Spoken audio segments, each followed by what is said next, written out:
Welcome to the Fit Vegan Podcast, the show where we help you optimize your health, fitness, and mindset on a whole food, plant-based lifestyle.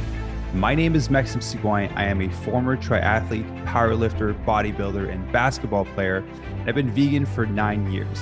I've also been able to coach over 350 vegans from 20 different countries to completely transform their bodies and their health. I'm excited for you to listen to today's episode. Let's get into the show. All right. Good morning, everyone, and welcome to another episode of the Fit Vegan Podcast. Today, we have a reoccurring guest, my nutrition coach, Mr. David. We had him on, I think, maybe a month ago when we talked about reverse dieting. So very excited to have him back on the show. David, how are you doing today? Oh, not too bad, man. I appreciate you coming back on, or allowing me to come back on, I should say. Yeah, of course. Well, honestly, your episode that we recorded about reverse dieting is the one that got the most listens for like the past full month. That's great.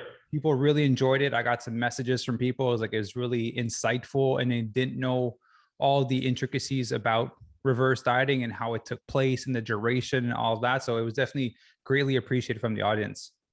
Well, I'm glad that one got a lot of hits because, I mean, it seems like everybody knows everything about fat loss, right? But getting that information out there about how to come out of fat loss and get healthy again and everything, it's great to hear that one got a lot of hits because that's not usually one of the more popular topics is coming out of a fat loss phase. So yeah, well, I've been talking about reverse dieting for like 2.5 years.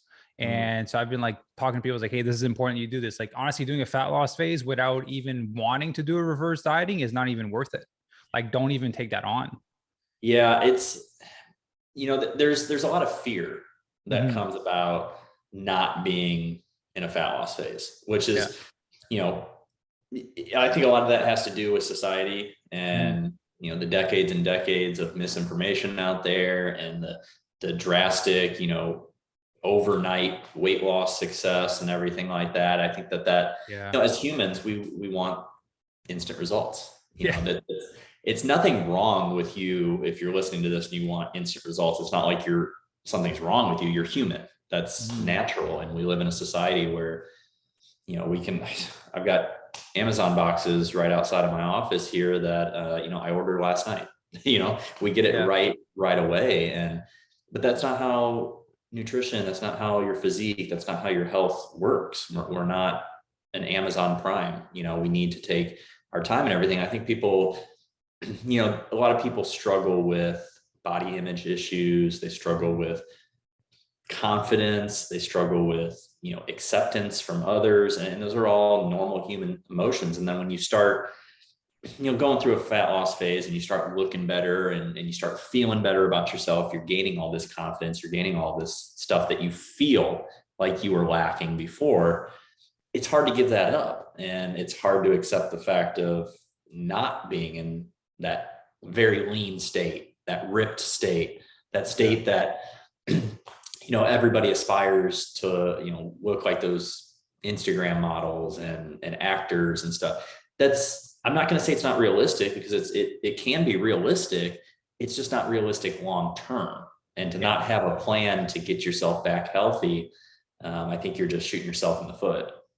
Yeah, absolutely. I like what we said about instant gratification because, there's a lot of pain sometimes when it comes to confidence, the comfort within your own body on a day-to-day. And yes, you would like to get rid of that discomfort and that pain immediately. But, unfortunately, it took months or potentially years to get you in that place. And now it will take not as long, but it'll take you still some time to get out of it. And that's why I'm excited for today's podcast because we're going to be talking about psychology of transformation. And you can correct me if I'm wrong on all the stages, but we're going to there's fat loss, we're going to do reverse dieting, muscle building, and potentially maintenance. Yeah. I mean, we could dig into prep, but I mean, that's a whole nother level. That doesn't really apply to, I think, the majority of people. Yeah. So, we could potentially go into prep if we wanted to go there, but I think those 4 areas that you covered are what 95% of the listeners are going to be focused on. Yeah. Well, let's start with the most popular one, which would be fat loss. Right. And then maybe you can just go through the process. Let's just go fat loss, reverse diet, maintenance, and muscle building. Yeah. So preparing to go into a fat loss phase is, it's very exciting for a lot of people, because a lot of people feel like they have a weight to lose. So you can get this rush of adrenaline at the start. Pick any goal, it doesn't matter what it is, you're really excited at the start, right? Yeah. What people tend to do is, going back to that whole lack of patience thing that we were talking about at the beginning, is they want it right now. Right. And can you lose a lot of weight quickly? Yeah, you can, but are you going to be able to keep it off? And so this is where, mentally preparing yourself for a little bit, maybe more of a drawn out fat loss phase, one that you don't have to get so drastic on right away, one that's going to keep your energy levels high, keep you mentally engaged. So you got to remember, the majority of people out there are going to be undergoing a fat loss phase while still working, while still having a family, having a social life, all this stuff. You can't just become a hermit. A lot of people do. And what happens is relationships get ruined, work suffers, your mental health suffers and everything, because humans are not meant to be hermits. Yeah. So going into a fat loss phase, you need to, just mentally prepare yourself for a very sustainable rate of weight loss, and have a plan to build in diet breaks or refeed days when needed. Now, a lot of people will start throwing those in right off the bat. If you're 30 pounds overweight, you've got a long time before you need a diet break or before you need, a refeed day. So understanding, what sort of feelings am I going to be feeling during this fat loss phase? Like preparing yourself ahead of time so that nothing is as much of a shock to you. Right. And for me, and, I learned this from Dr. Bill Campbell and from Lane Norton and some of the great mentors that I had over the years. A very sustainable rate of weight loss without worrying about losing too much muscle mass. Now there is going to be lean body mass that you lose along the way, but lean body mass is not just muscle. It's water, it's organs, it's skin, all this stuff. So it's everything that's not fat in your body. So people will get scans done and they'll show that their lean body mass is decreasing. And they're like, oh my gosh, I'm losing so much muscle, and that's not necessarily the case. Yeah. 70% of your muscle is made of water. So as you start decreasing, especially carbohydrates, you're going to start losing some water weight. So you're going to feel deflated. That's actually an issue I'm having with a client right now, where she's feeling very deflated. She feels like she's losing a lot of muscle. Exactly. Yeah. And it's explaining to her, this very thing that I'm talking to you about right now, where, you are losing a good amount of body fat, but you're also losing a lot of water. You're not losing your muscle tissue. I mean, might be a whole nother podcast talking about how long it actually takes to lose cross-sectional muscle fiber tissue. But, preparing yourself mentally going into this phase about what you might feel like, energy levels, your gym performance, because as you start getting down lower and lower, you can't expect to be hitting the same weights that you might be hitting when you're heavier and you have more glycogen and you're carrying a little bit more body fat, So just really visualizing and talking to someone about what sort of things might you come across as you attempt this fat loss phase. Going back to the sustainable rate of weight loss, about 0.5% to 1% total body weight loss per week is about that limit to where, you're gonna lose majority of body fat and water and preserve your lean body mass more, your muscle tissue and stuff like that. So explaining to people, we don't want to have a fast rate. It might feel good. It might make you feel good right away. And it's okay if there's a week or two where maybe you're above that 1%, but we don't want that consistently, because we want to make sure that you're maintaining enough energy in the gym, because your gym output is a huge component of your total daily energy expenditure, right? Yeah. So we want to make sure that we're keeping that up. We want to make sure that you're lifting hard so that you can maintain the muscle as we're dieting down. And we also want to learn habits along the way that are going to allow you to sustain this fat loss long term. And what I mean by that is not that you're perpetually in a fat loss phase, but that you don't allow yourself to get to that 30, 40, 50 pounds overweight, whatever it is you may be, right?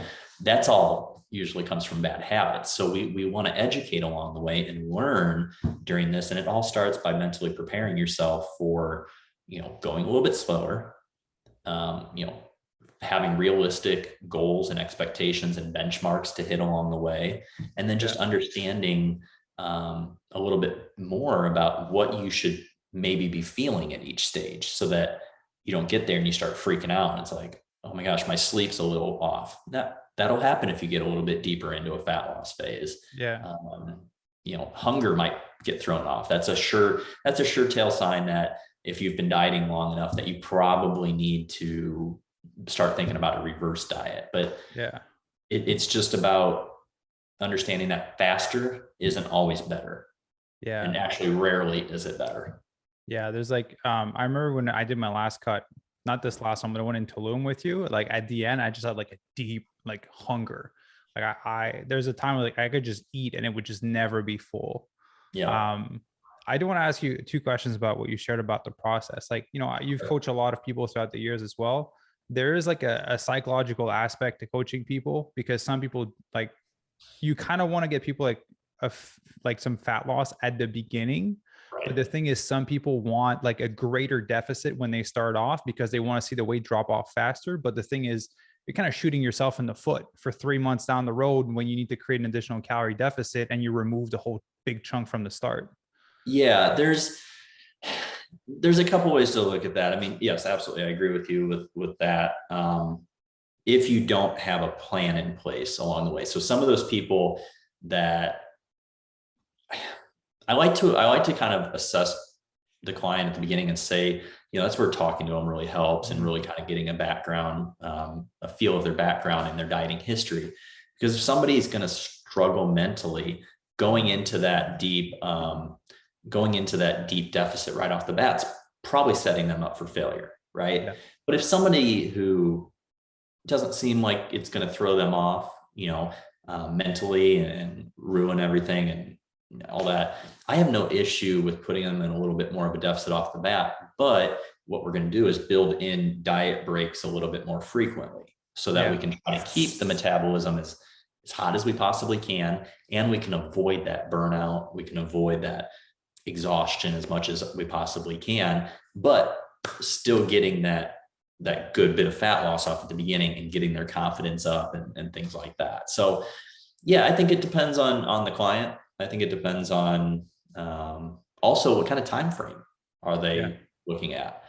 I'm not one that likes to do super fast fat loss phases, but let's be real. There's certain circumstances, photo shoots, certain contests people want to enter and stuff like that.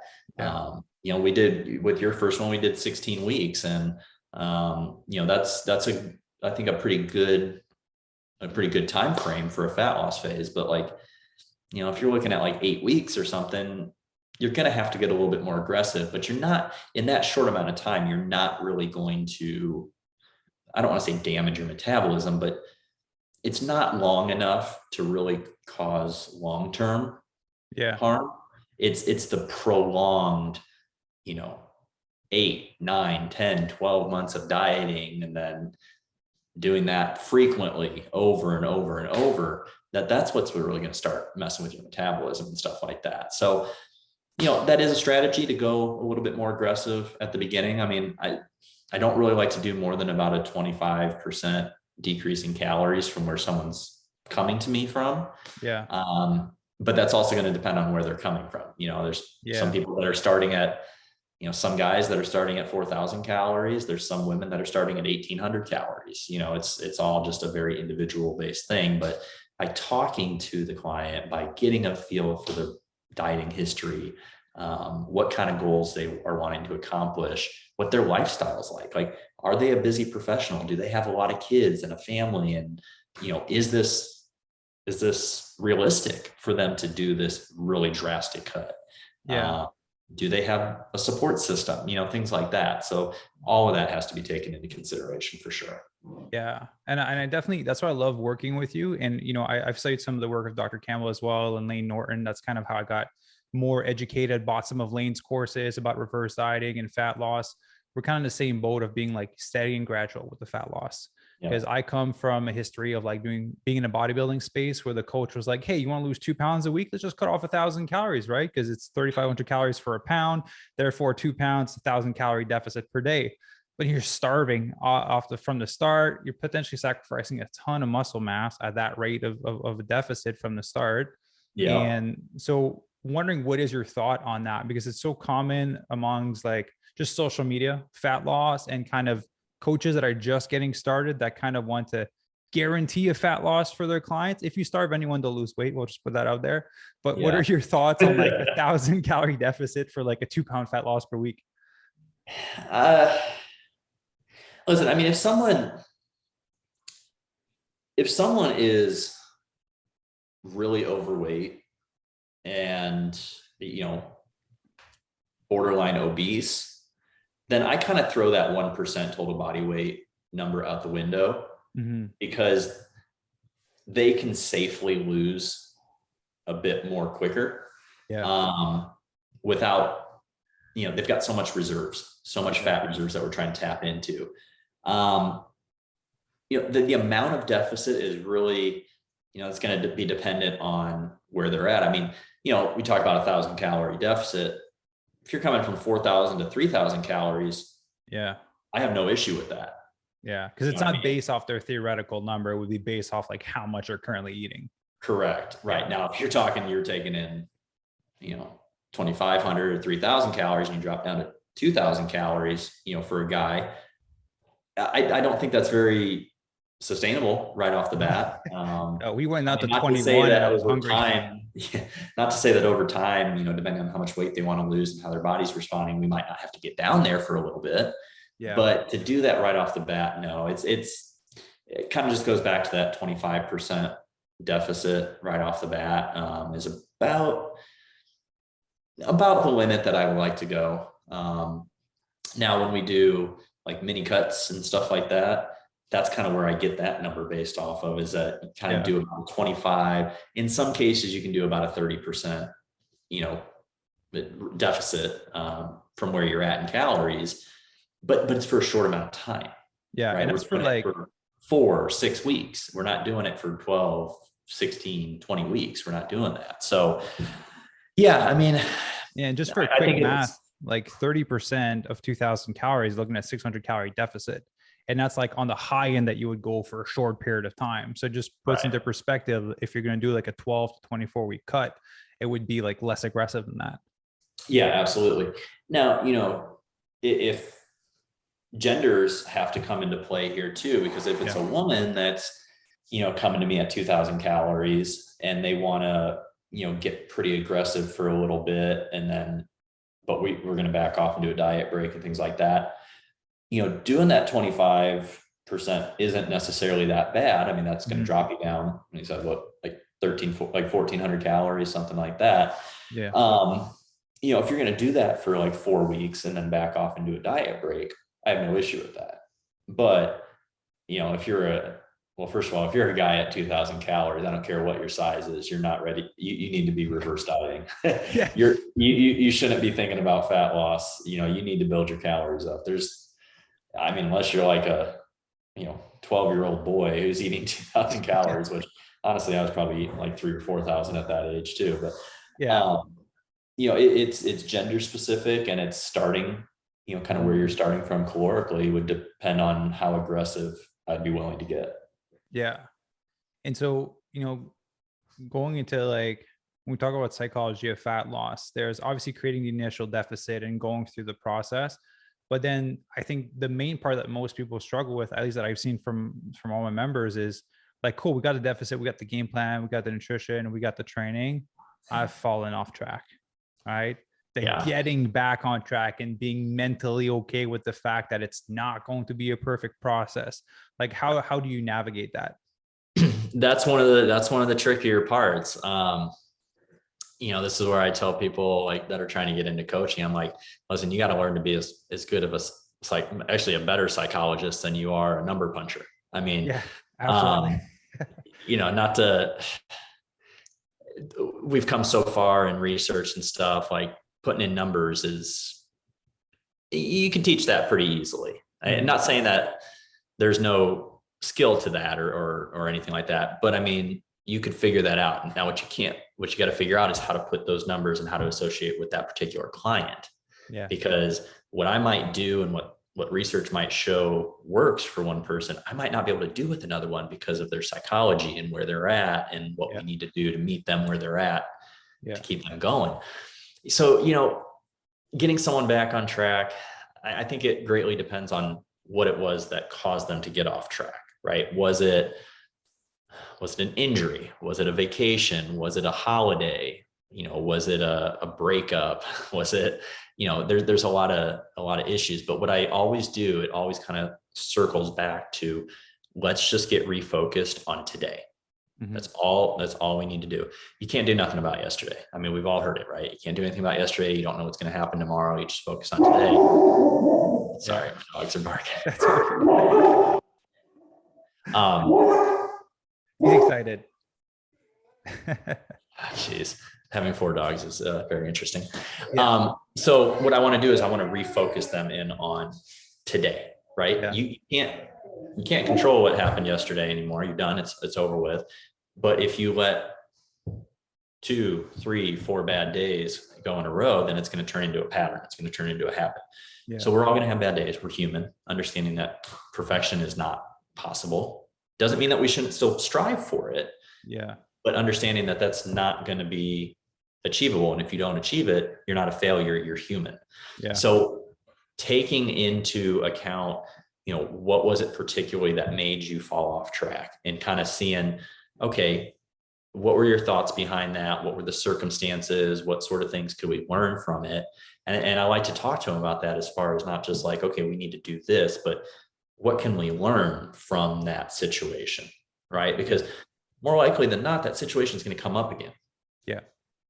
It very rarely is this just one rare event throw us off and we never see it again. Usually it's a holiday party, it's an anniversary, it's a birthday party, it's a vacation, it's stressful day, something like that. Stressful day at work, losing your job, getting divorced. There's a lot of stuff. Yeah. We're human. We're complicated people. So examining the situation, and not so much me telling them what they can learn. I want them to tell me about the situation and what they think they can learn from it. Yeah. Because then it's really going to stick. So, I like to do that. I kind of like to, in the Army, we had after action reviews and stuff, kind of the same situation. Like, okay, the situation's done. The action is done. Let's go back. Let's review it and see what we can do better, how we might be able to prepare a little bit better the next time, and just get their confidence up. Their confidence up by saying, okay, we're going to focus on today. That's it. I don't want you to think about 2 days from now, a week from now. None of that matters. If we don't nail today, then you're going to stay in this pattern. So I like to kind of just bring it back to, closing your gap on the world, like closing your view on the world, and just focusing on what's the macros I need to hit today, right? Do I have cardio I need to do today? Is there weight training I need to do? Do I have a step goal that I need to get in? Just focus on today. Win the day. Win the day, live to fight another day. And then as you start doing that one by one, so not looking at it as like a whole week, right? Looking at it as 7 individual days, 7-day ones. And if you can break it down like that, set little benchmarks for them to try to hit, get them to achieve it, build their confidence back up, it tends to help a little bit. But it is going to be very individually dependent and situation dependent as far as, why they fell off track. But I think all of it, whether it's training, whether it's nutrition, whether it's mental focus, whatever it is, it can all come back and be fixed if you just focus on today. Yeah. Which I found interesting when I did my cut with you last year in Tulum. It was my first cut that I've done in probably, like 6-7 years to get to that level of leanness. Yeah. And I think the last one I did was my bodybuilding show. It was like a really long time ago. And what I found interesting then was when I went off track, because I did multiple times, right? I had my moments where I'd slip up. My check-ins weren't perfect. I was in a place of like, cool, like, yeah, my weight is up, or like, yeah, I'm a bit more fluffy, but like it's out of my own doing. And it Right. never really like stressed me out, especially the last cut we did. Right. I was like, cool, I went off track. Like, it's going to take me a bit longer to do the cut. So what? It's going to take me like 2 weeks extra. I'm fine with it. Not having a time frame really takes a lot of pressure off of it. But, you said something as far as, oh crap, what was it? I just lost my train of thought. I don't count. Yeah, the last cut of like how I went off track and everything. I had yeah. Okay. That brought it back. Thank you.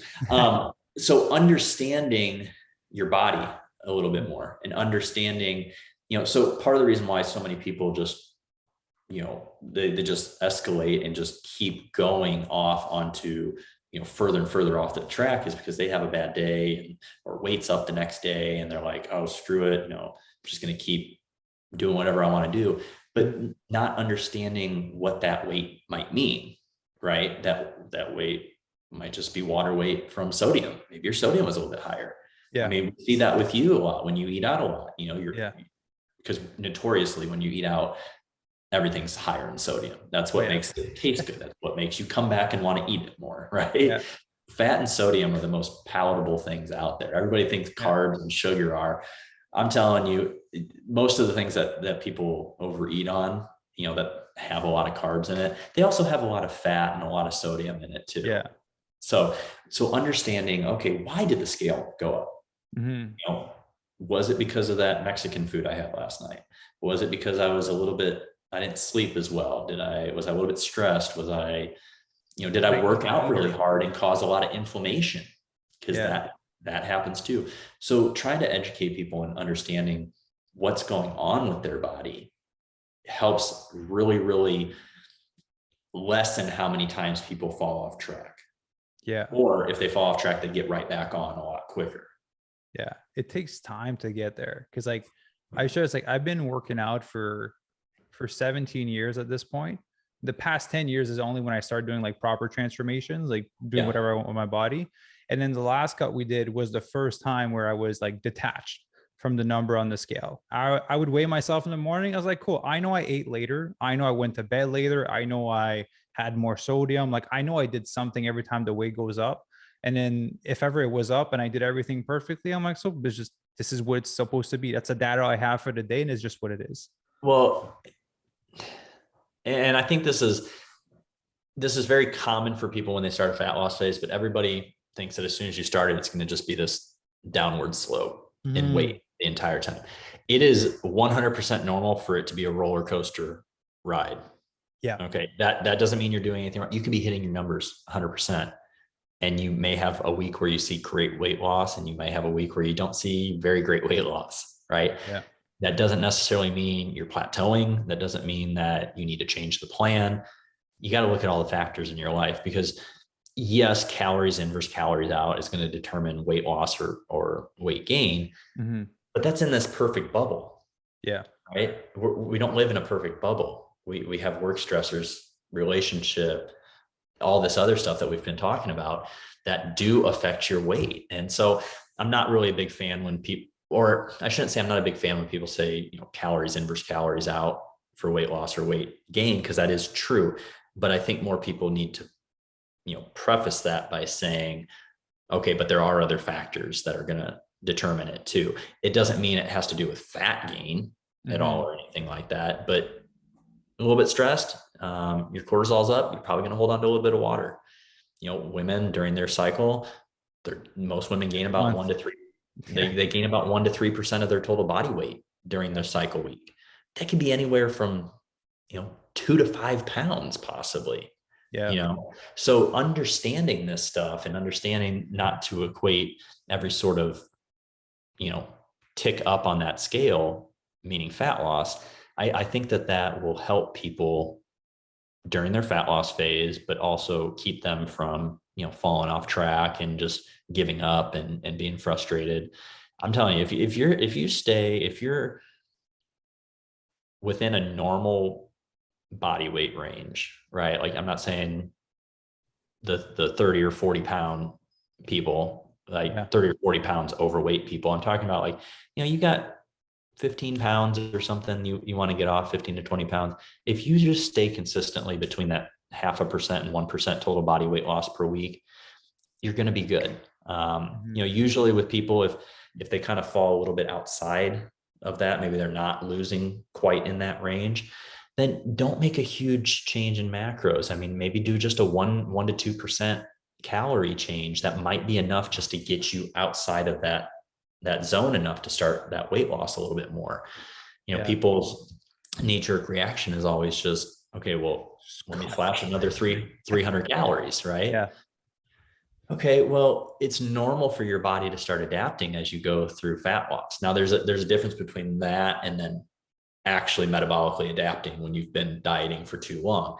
Your body is going to get used to having fewer calories, and it's going to slow down your BMR.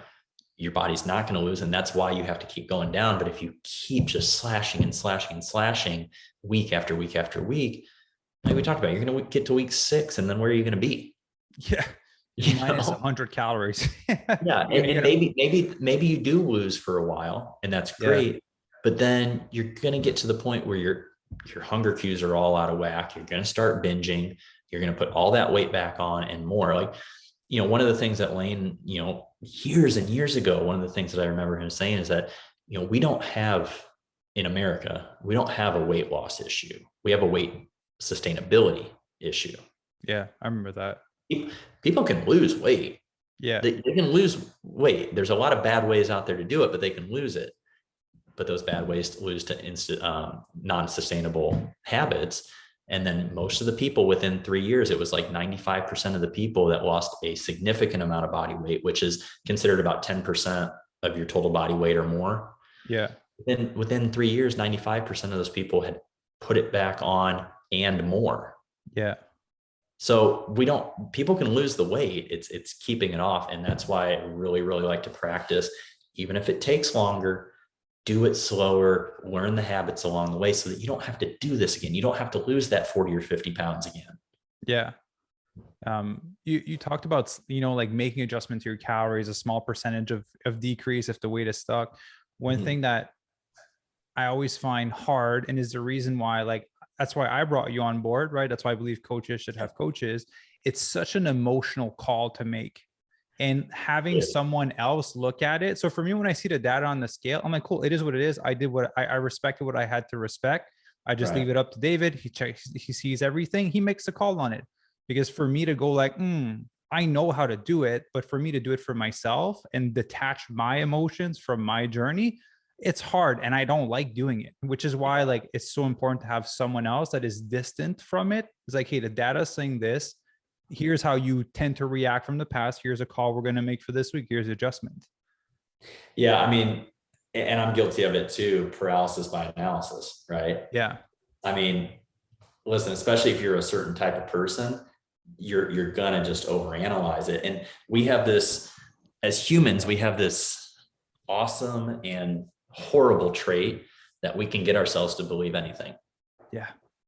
So if we see, and that's why going back to what I said just a few minutes ago about if the scale didn't move 1 week, don't freak out. Just that doesn't mean you've plateaued.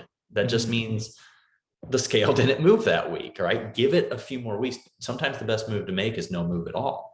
Yeah. But we can get into our heads and say, oh, well, I just lost a week. Now I got to double up and make a bigger deficit and catch up. Yeah. No, that's not the right way to think about it and stuff. So having that objective eye and someone that can look at it and remove your feelings, not to say that we don't take the client's feelings into account, but what your feelings about, okay, well, you stressing about what move you're going to make next is worse than whatever happened that week anyways. Yeah. Right? Okay, maybe expectations and how I think it should have happened is removed. Yeah. And then you're jacking up your cortisol, you're worrying, you're second guessing every little thing you eat. Before you know it, you're so neurotic about every little thing that you're not even going to enjoy the process. Fat loss isn't the most fun thing. I get it, but you're not going to enjoy the process of getting to where you want to get to because you're going to be so neurotic about everything along the way. Yeah. I've been there. I've done that. I have been very neurotic about my food, about my exercise, about things like that. And it really comes down to, going through that and having someone point those things out to you, Mhm. and you actually listening to realize that it's not the route to go. Like, coaches need coaches. And it's, if you're someone out there that's wanting to undergo a phase and you feel like maybe you're the type of person that I'm talking about here, it's no slight to you. Like I said, I was that way too. Like, I Yeah. was that type of person. Like, you need somebody to be able to remove your emotions, remove your feelings from it, and point you in the right direction. But then there's a responsibility on the client's part to follow it. Yeah. Right. Yeah. So there's this whole thing of, it's a two-part thing: letting someone in to help you, and Yeah. then actually doing what they say. Yeah. Being okay. That's Yeah. the, Accepting of the rules and like the process. that's the part that's actually usually the hardest. Mm-hmm. It's like, okay, yeah, like I get it. I can't do this myself. And then you give them, you tell them what they need to do, and you point them and you instruct them and explain to them. And they're like, oh, that's uncomfortable. I don't want to do that. Well, how's it been going for you so far? Yeah. Right? Like, why did you reach out to me or to you or to another coach? Because it wasn't working for you. Right. And most of the reason is because we want to stay in our comfort zone too much. So having someone point out in a respectful way, right, but point out your flaws, point out where you're being held back by your own doing. Yeah. And, I've done it to you. I've had people do it to me. Like, that's how you grow. That's how you get coached. Coaching isn't about cheerleading. It's about, pointing out what weaknesses you have and then fixing them to make them a strength, and then being a cheerleader when everything goes right. But it's not about not pointing that stuff out. And I think a lot of people, when they undergo any phase or whatever, they start with coaching for the first time, they're maybe taken back by that. Yeah. And there's a lot of coaches out there that will just tell you anything and slash your calories just to take a buck. But Yeah. It's easy to make someone lose weight if you're just starving them. right. Yeah. You said that earlier, and that's absolutely true. And it's easy to, because you don't want to get into confrontation with your clients or anything like that. It's easy for, a client to say, oh, I'm just really not comfortable with this. How about we do that? And then a coach is like, yeah, okay, we'll do that, just to appease them, when that might really be putting them in more of a detriment. That happens all the time. And that's not how I coach. I've had a lot of tough sports coaches in my life. I was in the military. Like, I'm a straightforward, I'm going to tell you if something's wrong, but I'm also going to be your biggest encourager and biggest supporter when you're doing something right, and things are going right, because it takes both dichotomies in order to make someone achieve the goal that they want to achieve. So, going back to the psychology, you just got to be open to understanding that you need to go slow. You need to be cognizant of different things you might feel along the way. You need to not let your emotions get in the way, and take the advice of people who are there to help you. Yeah. And that it won't be perfect along the way. You're not a robot. You're not living in a cave where there's no other stressors coming into your life. Things are going to show up. And so like, those are all great points. And I want to point like a specific audience of people that are going into fat loss. The same rules are going to apply, but I just want to ask you, because I feel like that's like 90% of the world. The chronic undereaters for years. The people have been chronically undereating for years that want to take on a fat loss. Go back and listen to our reverse dieting podcast. So here's what I like to tell people, because I get people all the time that'll inquire, and they're taking in, I don't like to throw a number out there because it's different for everybody, but they're taking in very low calories, and they have been for a long time, and they're like, I can't lose weight. I'm like, okay, so why do you think going lower, if you're already at this point, is going to help now? You already aren't losing weight. You're on severely low calories. You feel like crap. You have no energy. Your performance in the gym sucks. What makes you think digging deeper is going to be the answer, right? And then I kind of just, go into explaining to them how their metabolism works, why it's in this place right now, how chronically undereating for years and years has done this to them, Mhm. and very upfront and honest about, the fact that we need to go through a reverse diet and we need to get your metabolic fire burning hot again. Um, and understanding that it's not a fat loss phase, but you may have to give a little in Mhm. order to get healthy enough to undergo an actual fat loss phase. But, if you're going to just keep digging yourself in a hole right now by under eating, I mean, think of your body as like a sports car, right? You're like a Ferrari. If you don't have very much gas and oil in that thing, you're not going to go very far, Yeah. and you're not going to go very fast, right? So starting to treat your body more like a Ferrari and give it the fuel that it needs, it will operate the way that it's supposed to operate, and you'll be able to go wherever you want to go. Yeah. But It's you gotta get your internal health in order first, if you want any sort of external transformation to follow. yeah. It's such an interesting thing. Like, I'm sure like in society we tend to, like, we'll beat ourselves to the ground, right? Mhm. We'll just treat ourselves the worst. We'll just push the limits that we can. We'll cut out on sleep. We'll sacrifice on quality of food, on quantity of food, Yeah. but then we'll treat everyone else like 100 times better. Some people treat their, like, because I just got a dog. I shared this with you on my Yeah. check-in. Like, Yeah. some people treat their dogs better than they treat themselves, Yep. right? Like, they're gonna spend more money on like the dog's food and on walks with the dog and treating him and or her than they do on themselves. And so I think like that's a fundamental shift that needs to take place for people. Is like, no, like, you want to be there for like your family, for your kids, like, you have to become a priority, and you can't beat yourself into the ground because it's never going to help. Yeah. Yeah. I mean, you're perfect. You're absolutely right with that. It's, I think people get so caught up in the hecticness of the world today, and it's just easier to run through and grab a McDonald's or something like Mhm. that.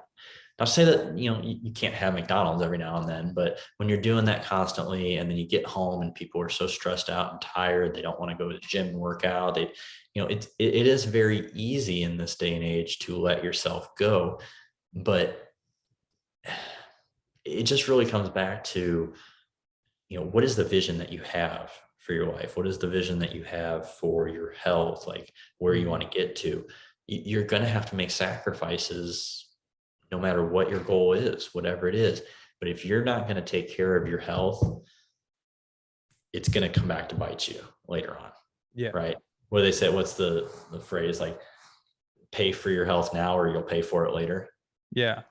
You know what I Yeah. mean? So what kind of quality of life do you want to live? What do you want to be around till you're 70, 80, 90, right? And Because feeling good. and feeling good and feeling active, and it's just, everybody's going to have to make that choice for themselves. But I think that there's a lot of, I think that there's just a lot of craziness that goes on in the world right now. And I think people are in this rat race and feel like they have to just keep going, going, going. Yeah. And they don't ever allow themselves to take a break. Listen, I'm guilty of that. Like, I don't do well when I don't have something to do. Like, I would love to be able to go take a nap during the day. That doesn't happen very often for me, even Yeah. if I do have time, So I think we're programmed as a society to just keep pushing, pushing, pushing at the sake of our own health, for the betterment of community and society and things like that. In reality, I mean, when you're on an airplane, right, what do they say at the very beginning? If the mask falls, you put it on yourself first before you put it on your Mhm. child. If you want to do any good for yourself, for or for your family, for your job, for your community, you got to be the best version of yourself first. So be a little selfish, Mhm. be a little bit more selfish, and stop being so lazy. It's so interesting because I've been working over the past 2 months on deconditioning that, of like, I always need to be doing something, and just realizing that, like, when I get a full night of sleep, I'm that much more efficient when I'm performing, right? And if, like, last night the dog was kind of waking me up and I didn't have a good night of sleep, like, after this podcast, I'm gonna have a little nap, right? Because I then I can perform better for the second half of the day. And so Absolutely. realizing that those little investments in yourself, like you're just so much more efficient when you're rested and when you feel good Yeah. versus when you're tired. And listen, there's gonna be a lot of things during your day that you're not gonna be able to control. Mhm. So control what you can control. Yeah. Like you can choose not to drink that full sugar pop, right? You can have a bottle of water. You can choose if you need to go to McDonald's or a fast food place, you don't have to get the quarter pounder or the Big Mac or anything like that. You can get a grilled chicken sandwich. Like you can make smarter choices, but it also, you have to educate yourself a little bit. You have to take a little bit of time to hopefully listen to podcasts like this or to do some research on your own and understand what are healthy choices, what are the best options for you at that time, and just take it one day at a time, like we talked about before. Don't try to make all these real big changes right away. Take it one day at a time. Yeah. Yeah. Good. Well, man, I just have to put a disclaimer for the people listening. So I guys probably heard David's not vegan, but extremely knowledgeable. So I was You know like, what? I better point it out because it's called Fit Vegan Podcast, but I better point out, but like, David, like I love working with him because he's super knowledgeable and you're honestly super respectful. When you heard I was vegan, like, cool, dude, doesn't change anything. I'll Yeah. still take care Yeah, of you. I've had vegan dishes before. I think they're pretty good. Yeah. It's not what I do on 100% basis, but Yeah. No, so um, I just to point out for the people listening, I just like caught that. yeah, I didn't even think about that. Quarter That's pounders okay. and Big Macs and Yeah, that's all right, man. Like the information is super valuable and like it doesn't change anything, right? It's just you're super yeah, it's the knowledgeable same what you do. concept. Yeah. And so, Absolutely. man, let's dive into the psychology of reverse dieting because I feel like a lot of the society is very used to fat loss and what we share will be super useful, but not a lot of people are familiar with reverse dieting. Like we talked a little bit about psychology of reverse dieting in Yeah, the podcast, but it was more like tactical stuff. And so right. how can we set people up for success going into a reverse diet? Well, I think it first starts by educating them about what the reverse diet is, what the intention is, what the need for it is, and why it's going to help you, Mm-hmm. right? And why it's going to help you from a health standpoint, not from a right now weight loss standpoint. Mm-hmm. Like kind of going back to what I talked about before, getting your internal health in order so that your external transformation can follow. So, really starting with that, laying the foundation of what a reverse diet is. Because most of the time when people hear that, that phrase, it's the first time in their life they've ever heard that. Yeah. You know, so explaining to them and explaining to them that this is not a weight loss phase. Mm-hmm. This is a phase, because most people that need to go through it, and I'd say about half, a good number of people that need to go through it are ones that have been chronically under eating, right? Yeah. So understanding that, this is not where you're going to expect the fat loss. This is the phase to get you to the point where you can then go into a successful fat loss phase. So just laying realistic expectations and educating them about the process, educating them how this is going to help their metabolism, how this is going to help their relationship with food, how this is going to improve their life. They're not going to be hermits anymore. They're not going to have to hoard calories and all this stuff, and just really explain to them step by step all the different aspects that the reverse diet is going to help. Because it's not just about getting your metabolism up there. That's the main reason. Yeah. But there's so many ancillary issues and stuff that it can help. A lot of people that have been severely restricting calories for a long time have a very negative relationship with food. Yeah. So this teaches them food isn't bad. All right. Do it the right way, do it very progressively, do it conservatively, but keep progressing on it like that. And you'll learn to trust your body, and you'll learn that your body operates really well when it's fed properly. Yeah. Oh, so much better. So much better. And so that's really where I would start with people with that, is just the education. Yeah. And so I feel like the biggest fear that people have going through that process, as much as like they have an understanding of what it's like, they know that it's on a fat loss phase, right? We can always expect, I feel like there's always a three scenario. Like some people lose weight during reverse dieting. Most people kind of maintain, some put on like a pound or two, right? Like I'm up like a pound, I think, so far in the process. Yeah. I mean, it's gonna depend on how long you need to reverse diet for Yeah. and where you're starting at. But what I tell people is a very conservative approach is about 0.25% total body weight increase per week. Or if you look at it over a month period, a 1% total body weight increase per month. Because Yeah. that does not mean it's 1% of body fat or anything like Yeah. that. It's going to be the majority of water for Yeah. the. Water, glycogen. Yeah, exactly. And then, so, but I mean, for you, we're what, 6 weeks in? Yeah. I think this is the seventh week this week. Yeah, but we're already up over 400 calories a Yeah. day. So you got to look at the ratio between your weight gain and how many calories you've bumped up. Um, as far as, I've had people gain 12, 15 pounds on a reverse, but they've also needed to reverse for a long time to do Yeah. that, right? I've had people lose weight on a reverse, very few. And Yeah. I'm very quick to point that out to people Very because rare. Yeah. that is not something you should expect. Now, you will see intermittent weeks where you'll see some weight loss Yeah. and weight gain. And that's It got very lost normal. last week. Was it? Yeah, Yeah, yeah. I did. And that's very normal. And that's kind of what helps keep your weight stable as Yeah. you go throughout. So, if you're kind of falling within that 0.25% total body weight increase per week, you can look to do about a 1 to 3% total calorie increase the next week. But you know Yeah. what? If you're gaining a little bit quicker, that's okay. Just Yeah. hold steady.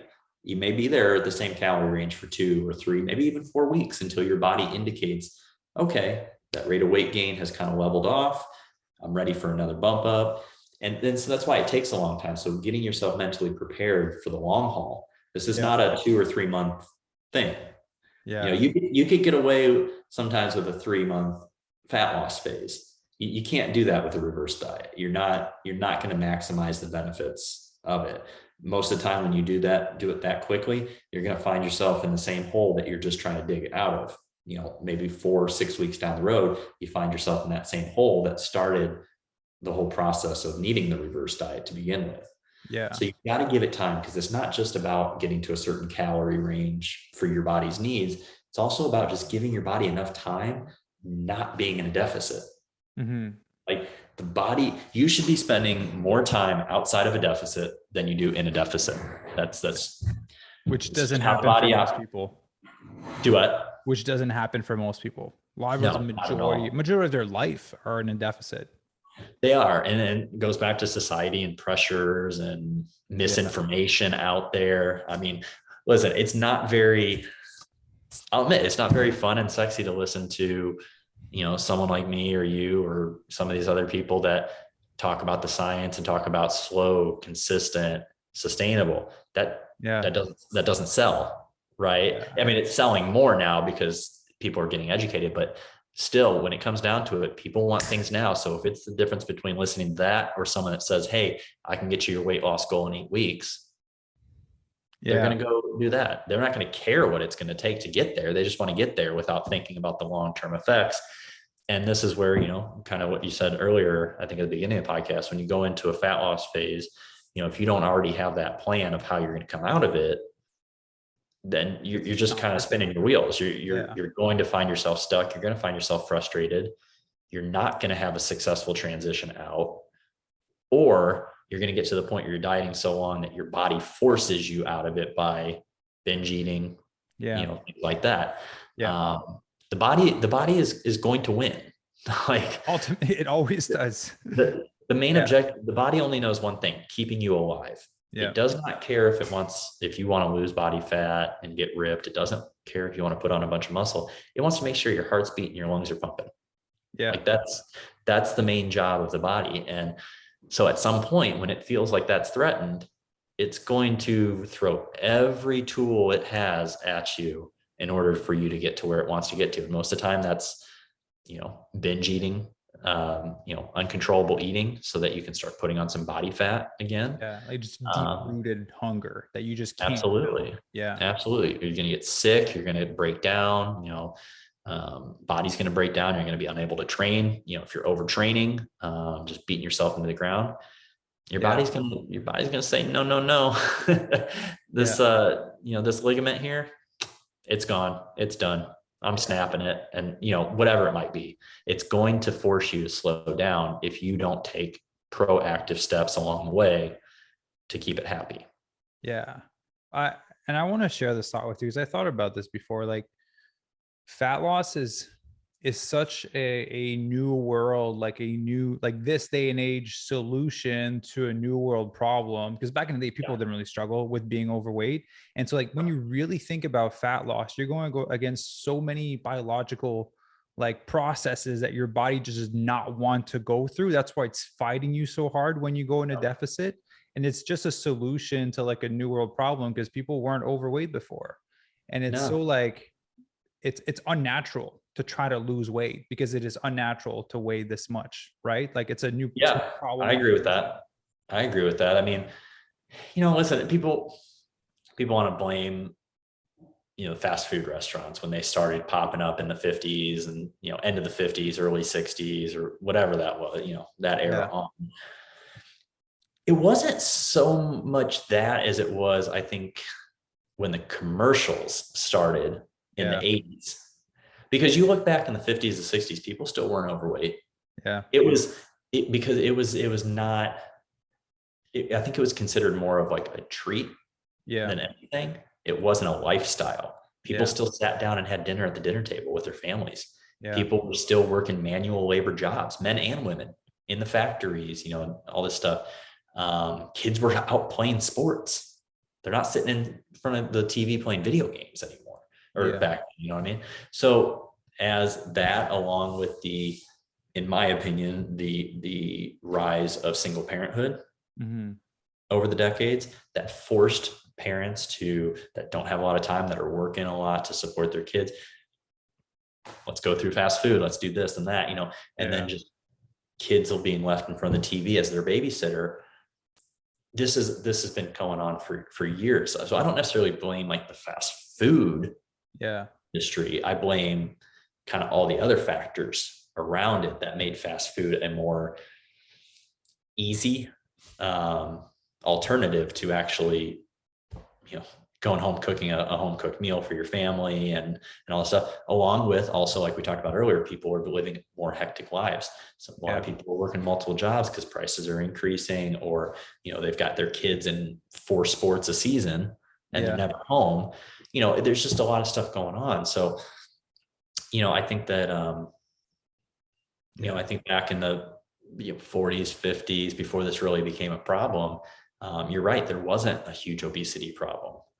It wasn't something that people thought of. It wasn't something that people Like were worried forced about. into.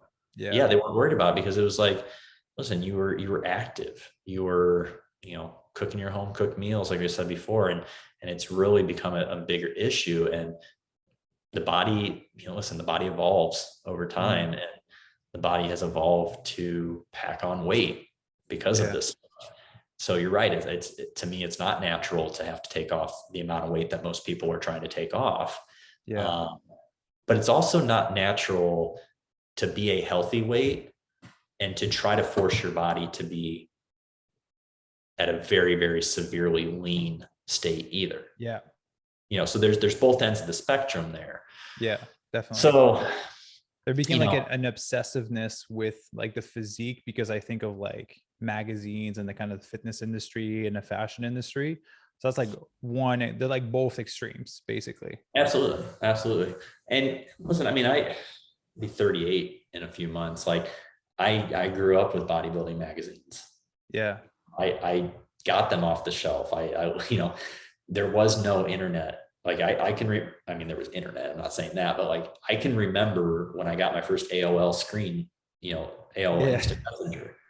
Like I was in college when they started Facebook.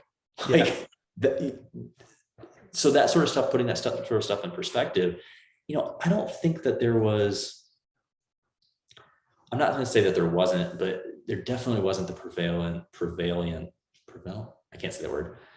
Prevalence. I'm sorry, prevalence. You're asking a French guy. I was like, there wasn't a prevalence of the severity of these body image issues back in the, I think what's really done it, and listen, I make a living off of, advertising on social media and using it for my business.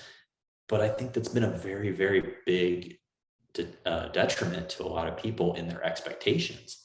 I mean, people that, look ripped all year round, when probably they aren't. They probably just take hundreds or thousands of pictures when they are ripped and then just use them. But it creates this false impression. And it just makes people have these unrealistic, unhealthy expectations. And then it's a slippery slope from there.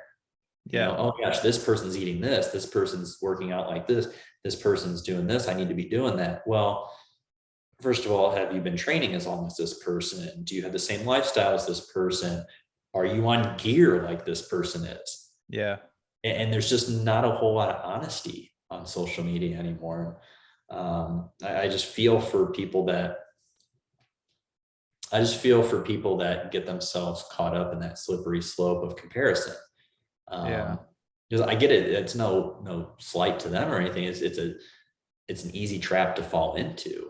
And, that's why more of these podcasts need to get out there, and they need to be heard by people, because there's a lot of people out there suffering that don't need to be. Yeah. Like you've been lean before, been in shape, like, that having a six pack is just doesn't change anything. You don't feel that great, honestly. Like, the reason, like, this cut, we didn't get as lean as Tulum because I felt like shit when I was in Tulum. Like, my energy was down. Like, I didn't feel great. And I told you this cut this year, I was just for fun, just to like document it. Cause I honestly, like, we're reverse dieting. I'm up like a pound. I like feeling bigger and having more body fat because you sleep well, you're stronger, sex drive is awesome. Like, you're just feeling good. So Absolutely. yeah. And so I think there needs to be a greater promotion of like that is the norm. Yeah. Feeling good.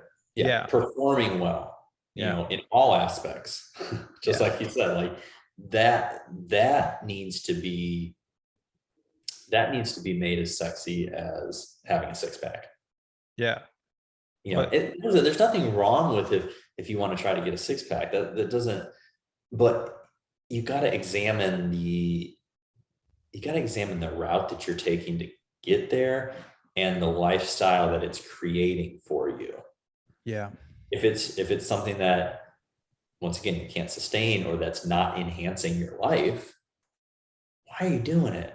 I mean, listen, nobody except for you cares about your six pack. Yeah, true. I mean, if you're not competing, what I mean? Like, nobody cares. Nobody cares. I haven't had a six pack in a long time, but I'm still very lean, and I'm just not that lean. Yeah. And I don't care. Nobody else cares. Nobody, we get in this habit as people that we tend to think others think of us more than they actually do. Right. Yeah. So people get worried about going to the gym because they don't want to look like an idiot. Nobody cares about you at the gym. Think about yourself when you go out into the gym. Are you sitting there concentrating on one person for 45 minutes? Yeah. No, everyone's looking at themselves in the mirror. That's what they're doing.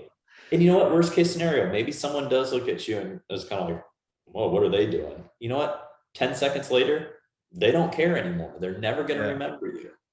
So we got to stop giving so much credence to what people think of us. And that goes back to, how lean we are, and equating our self-worth to how lean we are. None of that matters. None of that matters. Honestly, you talk to any real competitor out there, and this is a conversation I think more competitors need to be having, is that, listen, they can't wait to get out of that state. Yeah. They can't wait to start eating more, to start performing better again. They're okay with not looking so shredded on stage. And I'm talking about the real competitors, the ones that are actually in it for improvement, not the ones that are just in it to take tons of pictures and, try to get endorsement deals or anything like that. The actual competitors, what most people are trying to strive to look like, those are the types of people that will be the first to tell you they feel like shit on show day. They don't actually enjoy show day as much. they enjoy the process and everything like that. But they also want to get the hell out of that feeling and get back to training good, sleeping well, being able to go to functions and stuff. Like there's just a very big disconnect between what people see on the internet and what the reality is. Yeah. I think I shared this in the last podcast we did, but like Jim Carrey said, like, I wish everyone could be rich and famous to realize that it's, there's nothing to it. And I wish everyone could have a 6-pack to just realize that there's nothing to it. And I think, and it's maybe a bit like on a personal side, but a lot of, like, for me, I started transforming because I was skinny and I was bullied. So I wanted to like get big and muscular so I wouldn't have those insecurities. Right. So a lot of, like, I think most men started from a place of like girls or insecurity. It's kind of like the two big motivators when you first get started. And the thing is, you achieve that physique and then you're never big enough. You're never lean enough. And then eventually people have to realize that it's not like a how much muscle you have. It's not how lean you are. There's like deep rooted insecurities that you need to deal with that won't be fixed with you having a different type of body or having a 6-pack or, having more or bigger biceps. I mean, it's the same concept of, you move to a new city thinking you're going to outrun your problems and you still got your same problems there. Yeah. They're with you wherever you go. We have and I mean, obviously we see this in many aspects of society. We have a very, very bad mental health issue in society. And people always think about it in terms of, mass shootings and killings and drug abuse and all this stuff. But man, look at it from a confidence standpoint. Look at it from a self-perspective standpoint, self-esteem perspective. That's all mental health right there. That's all issues with that. That's a bigger thing plaguing America than almost anything. You know what I mean? And maybe the world, actually. Yeah. So, I wish I could get off of social media. I really do. Yeah. Not that I feel like it affects me like we're talking about, but I feel like all the hard work that I try to put out there, that you try to put out there, that a lot of people that I respect try to put out there, I feel like it gets flushed because of all this other garbage. And I feel like social media has, I hesitate to say become one of the biggest detriments to society, but I think it has contributed to more pain than it has good. I would say greatly. I would say that I agree with that. Yeah. Yeah. It's, I don't know if I did I shut off my phone for 3 days once and it was the best 3 days. I felt more connected than ever to every aspect of my life. Probably and connected to the most important thing, which is yourself. Yeah. Yeah. Cause with the first few hours when I closed my phone, you're just like, you have a moment of boredom and you're kind of like looking, your hands are looking for your phone. You're like, it's a habit. My hands are moving on their own. Like, what's happening? What are you looking for here? Like, this is weird. Here, it's moving around. So no, I agree with you. And I think like that is like why I wanted to record this podcast with you. That is why I like recording with you. Cause you're like really straightforward. You say the truth. Like, hey, if you need to, a member comes to you is like, hey, you need to reverse diet. Like, you're eating 1,100 calories. We can't go into a cut right now. Like, we need to do the right thing. And so that's why I appreciate just to add to that real quick. I'm okay if someone doesn't want to sign with me because they don't want to do that. I'm not going to sacrifice and be a part of your detriment and you're digging yourself into more of a hole. Yeah. I'm here to help you. Your goals, and that's what I tell everybody when I start with them. Your goals are your goals.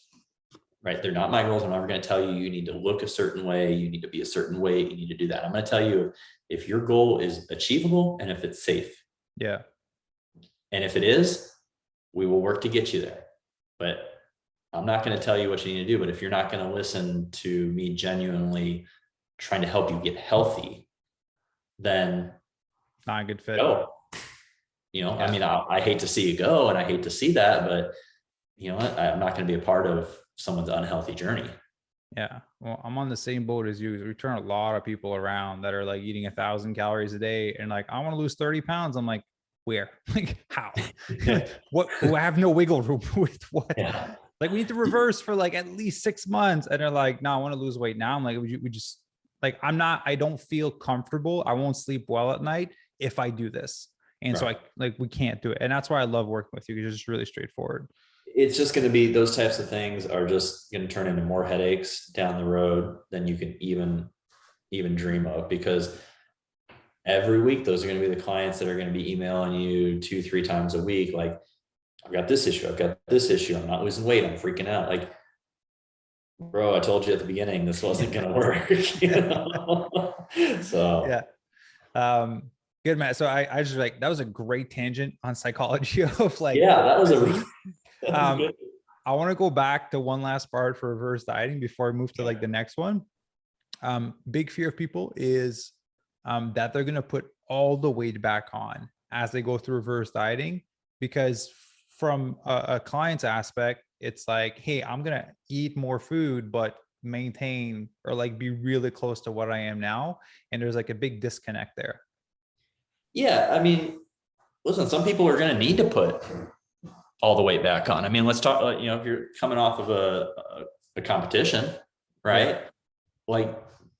Maybe you do need to put 20-25 pounds back on, to be healthy. I mean, if you're someone who's gone through a fat loss phase though, for lifestyle and things just like a person that's not competing that lost 40 pounds, that was kind of overweight before. Well, and this is what I would tell them, is that part of the reason why we go slow is because we're not going to just arbitrarily add calories every week, because we're trying to control that rate of weight gain, right? Mm-hmm. It's also why we need a longer time frame. And we need to not just look at this in terms of, am I going to gain all this weight back? I want you to start looking at this in terms of focusing on increasing your performance in the gym, learning new habits that are not going to make you get up. Because if you're 40 pounds overweight, right, that's a lifestyle issue. Yeah. So we go slow so that we can learn new lifestyle habits so that we do not get you up there. Part of the reason why you got up 40 pounds because you were eating everything in sight all the time. You will get up that heavy again if you don't go in a very slow, controlled manner and listen to your body and the cues and the data, and really go off of kind of what I was talking about earlier and what we talked about during the other podcast, as far as following these guidelines and these steps. When you try to rush the process, bad things are going to happen, right? Yeah. But if you take your time and you start approaching this mentally from a standpoint of, okay, I'm going to learn new lifestyle habits along the way, you're not going to get up 40 pounds heavier. Now, let's just, for example, say maybe you lost the 40 pounds, right? And in order to reverse you up to a more sustainable maintenance calorie level, maybe you need to put on 10 pounds. I think that's a pretty fair trade. Yeah. Right. You're still 30 pounds down at a more reasonable level. Now you stay there for a little while, and then maybe 6 or 8 months down the road, you go into another fat loss phase, you take more weight off, you reverse up, and now you're 50 pounds down from where you originally started. When you have a drastic amount of weight to lose, it's going to take multiple approaches possibly to get it all off. And that also includes multiple reverse dieting approaches till you finally get to the weight where you're comfortable and can maintain that at a certain calorie level. So it's mentally preparing yourself to ditch the old lifestyle and accept the new habits and the new lifestyle that you're trying to create. Yeah. So you talked about maintenance. So you talked about going out of the deficit, finding that maintenance, and then being down the road, right? Trading a 40-pound fat loss, 10-pound gain on a reverse. And then you talk about maintenance for 6 to 8 months. What is a good maintenance phase? And I think that's a perfect segue into the psychology of maintenance. What is a good maintenance phase, and how can people be mentally prepared for that? Yeah. So a lot of that, and I know I said this a lot, but it's true. It's going to be very individual, and it's going to be goal dependent. Now, somebody that has a history of yo-yo dieting or restricting for long periods of time, I would say that if you can try to stay at a maintenance level for probably 8 to 12 months, I think that that's a very healthy thing to do, because not only is that going to avoid you going back into a deficit again real quick, you're going to be able to lay that foundation for that new lifestyle. Yeah. And I know I keep harping on lifestyle, but that is really what drives every decision that we make.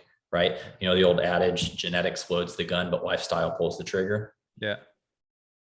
If your gun is always loaded. Yeah. If you are one that suffers from binge eating, or someone from severely restricting, or, you know, whatever it is, your gun is always loaded. It's your lifestyle that's going to determine if that trigger's pulled or not. And so we need enough time in order to make sure that you don't jump that trigger, right? Yeah. So I think someone that has had years of yo-yo dieting and stuff, I mean, I would like to probably see a full year of maintenance. Now, maintenance doesn't mean that your weight doesn't change. It may fluctuate a little bit here and there, but you're generally within the 5 pound range of where, you know what I mean? So I don't, you know, people hear maintenance and then they go up 0.2 pounds, they freak out and then start. That's not what I'm talking about. You are going to see some ebbs and flows. All right. But you give yourself a general range, and because maintenance calories aren't stagnant. They are a fluid thing. They can be as much as 10 or 15% in either direction, depending on a lot of the factors that we talked about earlier: lifestyle, energy output, sleep, things like that. So I would say probably about a year for someone who has a history of yo-yo dieting. Now, if someone's doesn't have that history, if they just came off a fat loss phase and they reverse dieted up, and maybe they do have some more weight they want to lose, I would say probably somewhere between 3 and 6 months. Yeah. If they're mentally in a place where they can handle that, and then they can handle going into another fat loss phase, and you have a plan to come back out of it into another reverse dieting phase. I would say probably 3 to 6 months for most people. Okay. And so like a part of the fluctuation also, like you're still strength training. So you're still like building some muscle as you're going through maintenance. Absolutely. And so it's like the more muscle you have, the more calories you're going to need to take in to maintain that muscle. Yeah. Right. And the heavier you're going to be, you know, even if you have lost some body fat, but you put on some muscle, the scale's going to change. It's going to change. So yeah, it's always like an interesting thing to know on the scale. I'll tell some of my members, like, if I could snap my fingers, give you the exact body that you want, but you're 10 pounds heavier than the number that's in your head, would you be happy with it? Right. And a lot of the answer is no, because there's such an attachment to that number, even though you have the exact body that you want. Yeah. I've had, actually just came off of a fat loss phase with a long-term client. She was getting ready for her husband's, I think, 50th birthday or something like that. And you know, she's already a very lean individual to begin with. And, you know, I won't get into her numbers because I don't want to trigger anybody, but we were still a good 5, maybe 6 pounds away from what the goal weight was. Yeah. And she's the one that said, nope, I'm good. Let's stop. Because she looked better at that weight than she thought she was going to. Yeah. And she's like, it's not worth it to keep digging down deeper in calories. She was still performing good in the gym. She felt good. She was at a sustainable, for a while, she was at a sustainable calorie range. We did end up reverse dieting her up a little bit more after. Yeah. But, you know, and also the more times you go through this fat loss and then a proper reverse and do that, and you start changing your body composition, that weight is not going to be the same. Like you said, that for, you know, let's just say for a woman, that 120 isn't the same 120 after you've gone through a couple of reverse dieting periods, because you've got more muscle. So maybe that 120 that you look good at, maybe now you look good at 125.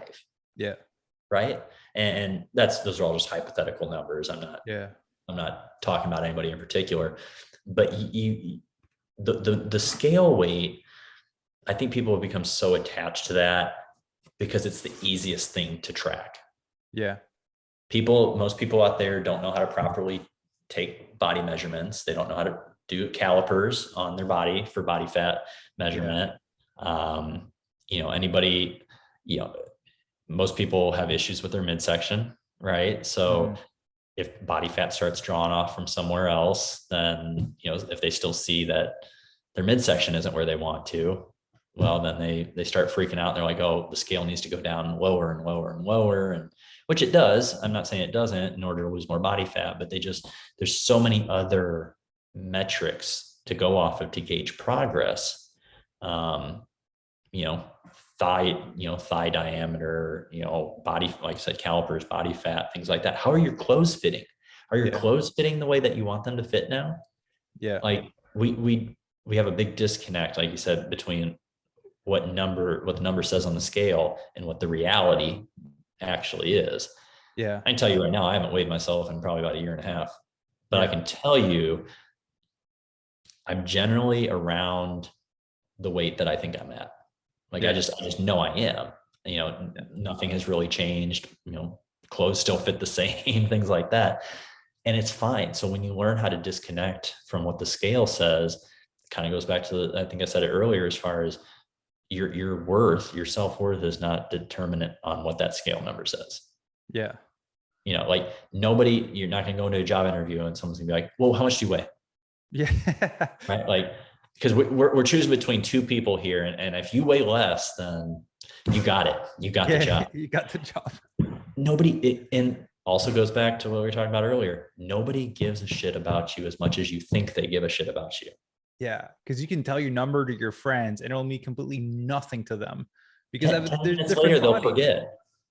It just does not matter. I mean, the only time I'll tell anybody a weight number matters is if like you're participating in a sport that has a weight class. Yeah, like boxing or like UFC or something like that. Or powerlifting or something like that.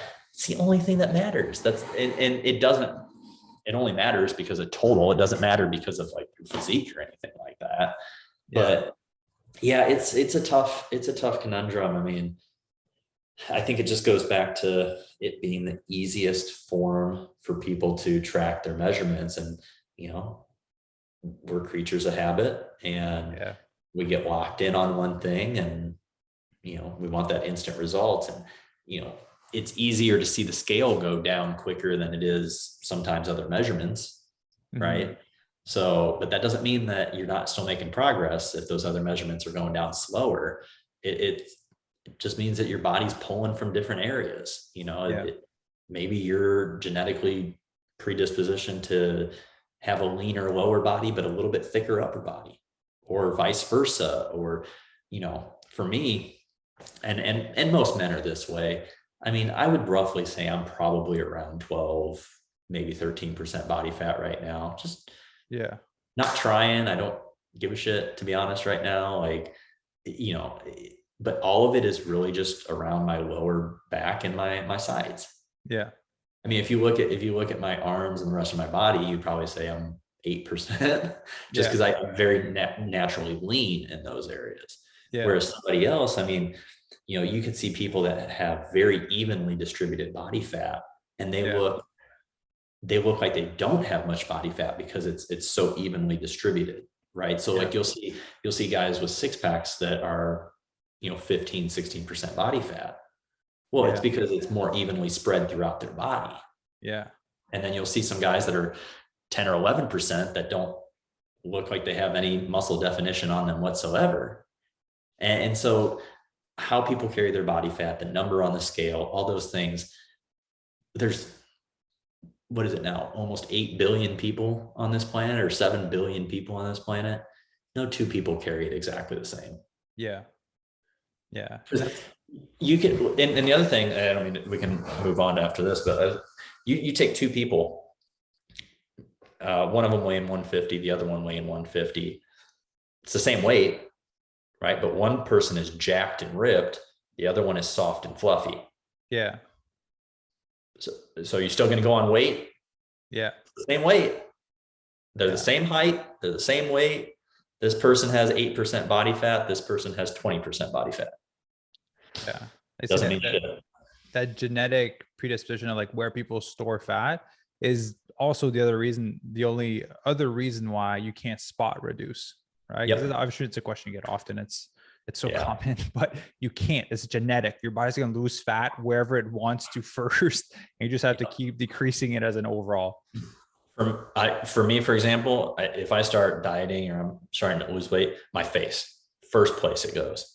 I get skeleton face before the rest of it starts, but you just have to keep dieting. And that's why, it's really important that you reverse diet and you start from a healthy metabolic position, especially if you do have a lot of dieting that you're trying to do, so that you're starting from a healthy point. You're not starting with your tank half full. You're starting with it completely full. Yeah. You're going to get farther that way. Yeah. Because I'll tell you what, if you're someone who's already naturally lean, but you're trying to get even leaner, and you start dieting and start pulling from your face and you look skeleton face and stuff, you got to put up with that, because you just got to keep dieting more and more and more to get the rest of the body fat off of you. And it's a hard concept for a lot of people to grasp. Yeah. Well, I'm on that boat, because when I cut, my arms get skinny. The first thing is my arm gets skinny, my face gets skinny, and then it's my legs, and then it's my stomach. Stomach is the last area. Yeah. But like, I just get twig arms and skinny faces within the first month and a half. Well, part of the reason why that's usually the area that comes off last is because if you think about it, that's where all your major internal organs are. Yeah. So the fat is trying to protect that. Yeah. So people that are listening to this, if you're frustrated about, your midsection being the last to come up, there's a natural reason why that is. Yeah.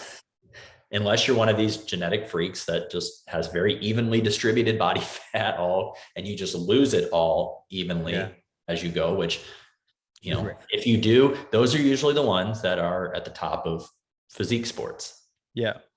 Because yes, they work hard. I know many of them, and I'm very good friends with many of them. They work their asses off. They do everything they need to do, but they will be the first to tell you also they have great genetics. Yeah. Like you said, like the fat being stored around the midsection is to protect you. Mm-hmm. Goes back to the fact that trying to get that lean is unnatural for most people, right? So you get that lean in the past. People thought you were about to die. Yeah. Yeah. You know what I mean? It wasn't a thing that people were thriving for before. No, even if you look at perfect example, look at bodybuilding in the 70s. Look at Arnold. Yeah, he wasn't that shredded compared to people now. Oh, he wasn't. Now, I still liked his physique, and it was a great, that golden era of bodybuilding was awesome. Yeah. But you look at the guys now, I'm sorry, but Arnold and those guys, they would not have placed against these guys now. Yeah, no. That doesn't take away anything about Frank Zane and Arnold and Sergio and all those guys in the past. Yeah. It's just a whole different perspective. And listen, let's be honest, performance enhancing drugs have gotten a lot better. They've also gotten a lot more dangerous. Yeah. But we also know more about dieting and how to diet safely, but people have also abused it. So there's always this give and take along the way. Yeah, they've gotten better at achieving a higher level of condition in the body. Obviously, like there's been more research as to like how to train to be able to accomplish that. But yeah, it's definitely got into some bigger extremes. And so let's dive into like talking about the bodybuilding days from Arnold, because I was training at Gold's Gym like a few weeks ago in Venice. That's always been a dream of mine. I want to great energy to train there. It's so fun. I'm skinny. I'm like athletic. I feel like a twig. If you like, my dad asked me how it is to be in there. It's like, I feel like a toothpick's in a box of cigar. Yep. Like Michael Hearn is there, and he's just like, he's skull crushing 245. Was he there when he was there when you were? Yeah, he was there with his dog. Yeah. It's a great spot. Kai Green was there at one point. Terry Crew was there. Arnold was there. I was training beside him. I didn't know he was that short. He is. Yeah, I'm pretty tall, but I didn't know it was him until I noticed I had the security guard beside him training. I was like, oh, that's Arnold. He still rides his bike there every day. Yeah. Chains his bicycle up right outside. Yeah. It's a great place to work out. So let's go into like the muscle building phase, the psychology of that, because that is, for some people, it is a challenging one because they want to stay lean and they're trying to pack on a bunch of muscle, which, is doable to a certain extent. But how would you kind of help people mentally prepare to go into like a proper muscle building phase, which we're doing at the end of this reverse diet? Right.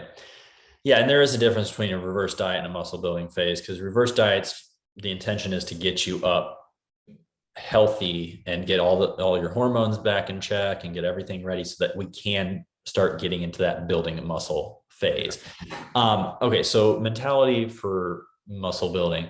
This is, It's going to be a little bit different compared to like a competitor, compared to just a normal person. And so we're talking more lifestyle. So I'll kind of gear it that way. Most competitors understand that, like, hey, I'm going to be gaining body fat. I'm going to not be as ripped. I don't care. I just want to pack on as much muscle as I can. There's pros and cons to that. And sometimes that translates over to the lifestyle clients too and everything. And they're like, well, these guys just eat everything in sight and you know, all that stuff. Right. But they're also on a lot of performance enhancing gears that changes the game. Yeah. Right. Like their metabolism is way higher than yours, unnaturally, right? Because they're on exogenous hormones. So we need to find that balance to where we're adding enough food to fuel your performance, to fuel your recovery, understanding that you are going to put on body fat, right? But we don't want to do this whole seafood, eat food thing where we're just piling on all that stuff, because there is going to be a cap to how many, you know, the what's it called? The like cost benefit analysis, right? Like there will be a point of diminishing returns to where you are eating more than what's contributing to muscle gain. Yeah. So getting people to understand that, hey, this is not a free for all. This is not a, you know, go to a buffet 3 times a day type of deal. We want to still slowly approach this kind of like we do with the reverse diet in terms of weight gain per week, right? Or per month, to make sure that we're kind of putting on equal amounts of muscle to body fat as we're kind of increasing up there, because it's going to be a lot easier to take the body fat off. Right. And we can do that in a way that we can preserve as much muscle as possible.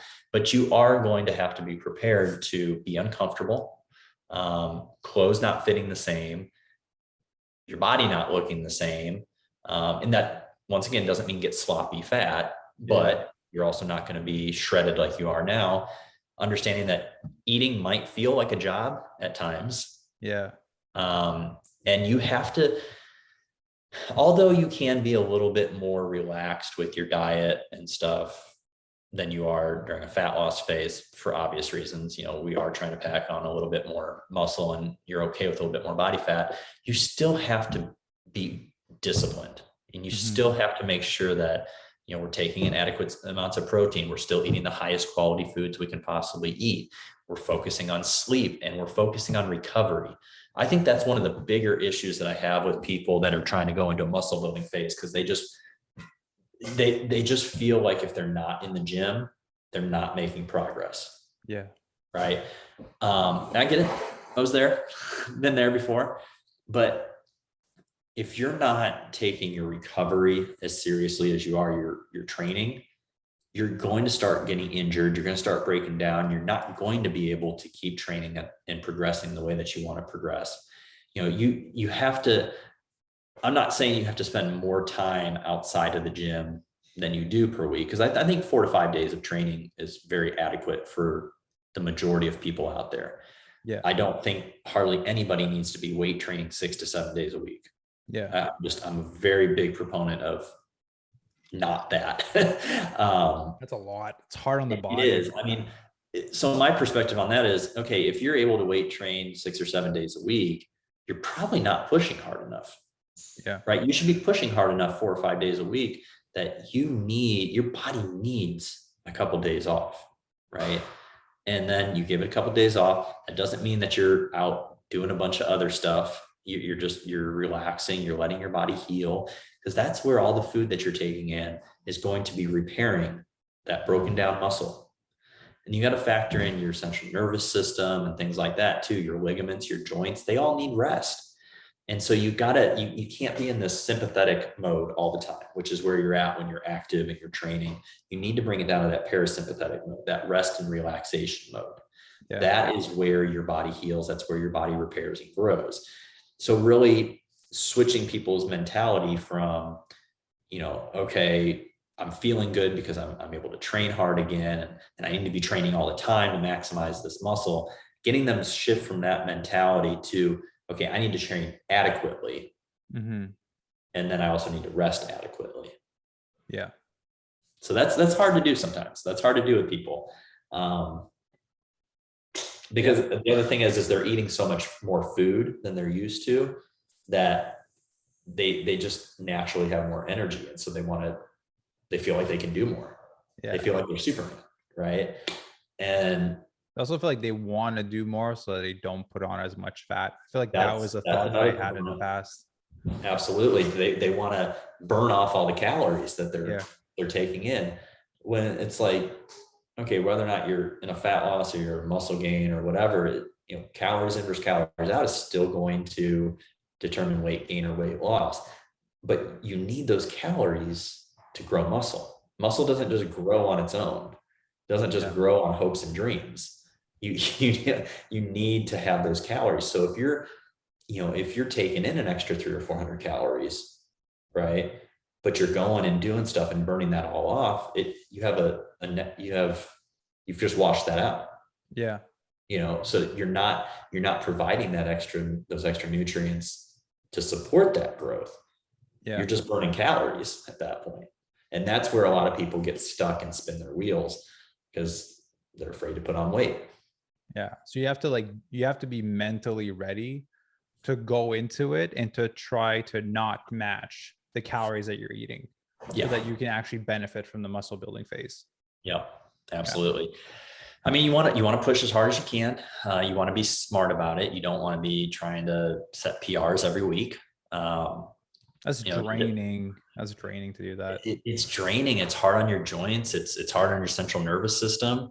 Yeah. There's a big difference between strength training and hypertrophy training. Yeah.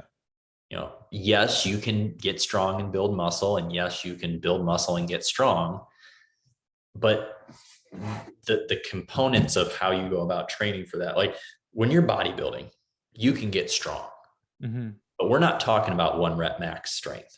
Yeah. We're talking about strong in the 5 to 10, 5 to 12 rep range, right? It's a whole nother beast when you try to go to strength training, powerlifting type stuff, and you're trying to train for 1 rep max. You have to train your system to be able to handle a 1 rep max. It's a lot different. And yes, you can build muscle.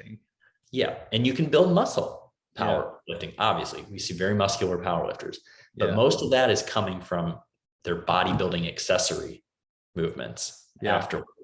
So understanding what you're in the gym to do. You're in the gym to build muscle. Okay. There's studies that I saw that we looked at during my grad program with blood flow restriction, where you could take, what was it? It was like 20 or 25% of your 1 rep max while using blood flow restriction and using a set scheme of 30, 15, 15, and 15 reps. And you can build muscle that way. Yeah. As long as you're taking it to failure. Yeah. You know what I mean? So understanding what your goal is and matching your training for that goal. If your goal is to go in there in the off season and build maximal muscle, you do not need to be training like a power lifter. Yeah. That doesn't mean that you can't squat. That doesn't mean you can't bench. That doesn't mean you can't deadlift, but you have to understand that you need higher volume. Yeah. And if you're going to have higher volume, you need to drop down on the intensity a little bit. Yeah. So I think a lot of people go in there without a plan to building muscle, and they just kind of start spinning their wheels, and then they end up putting on more fat than they do muscle. Yeah. And then when they cut down, they're very disappointed, but they program hopped. They went from one program to another. They spent some time powerlifting. They spent some time bodybuilding. They spent some time doing CrossFit. Yeah. You got to have a very distinct plan, and it can be mentally challenging to stick to one plan for an extended period of time. Yeah. People get bored. They want to move on. But you ask any great bodybuilder, anybody who's built a great deal of muscle out there, they will tell you the long-term, boring, tedious programs are the ones that get you there. Yeah. That progressive overload, because you get none of that when you're just program hopping. No. And you don't need a whole lot of fancy movements. You don't need a whole lot of change in movements.